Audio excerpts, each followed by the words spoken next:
আসসালামু আলাইকুম বন্ধুরা, সবাইকে সিস্টার্স কিচেনে স্বাগতম। আবারও একটি নতুন ভিডিও নিয়ে আপনাদের মাঝে চলে এসেছি।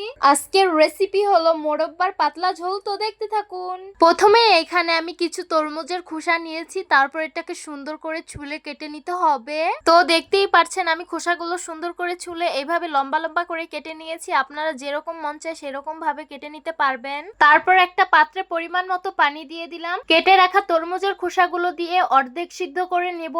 আপনারা মোরব্বার ঝোল যতটুকু রাখতে চান ততটুকু পরিমাণ পানি দিবেন। তারপর একটা সরা দিয়ে ঢেকে দিব আর সিদ্ধ হওয়ার অপেক্ষায় থাকবো। তো দেখতেই পাচ্ছেন আমাদের এটা কিন্তু সিদ্ধ হয়ে গেছে। তারপর গরম মশলা, তেজপাতা দিয়ে দিব, কুচিয়ে রেখেছিলাম মিঠাই সেগুলোই দিয়ে দিব। তারপর সুন্দরভাবে মিশিয়ে নিতে হবে।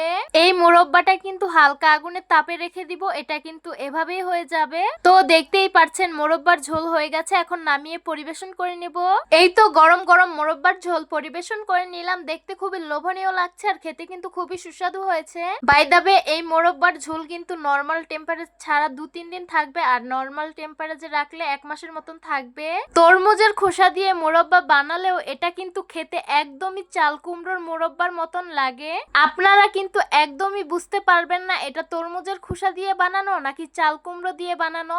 আসলে এটা খেতে অনেক বেশি ভালো লেগেছে আমার কাছে। তো আশা করছি আজকের ভিডিওটা আপনাদের কাছে অনেক অনেক বেশি ভালো লাগবে। ভালো লেগে থাকলে আমাদের ইউটিউব চ্যানেলটি সাবস্ক্রাইব করবেন আর যারা আমার ফেসবুক পেজ থেকে দেখছেন পেজটিকে ফলো করবেন। সবাই ভালো থাকবেন, সুস্থ থাকবেন আর সিস্টার্স কিচেনের সাথেই থাকবেন। আবারও কথা হবে কোনো নতুন ভিডিওতে। তাহলে আজকে এই পর্যন্তই। আল্লাহ হাফেজ।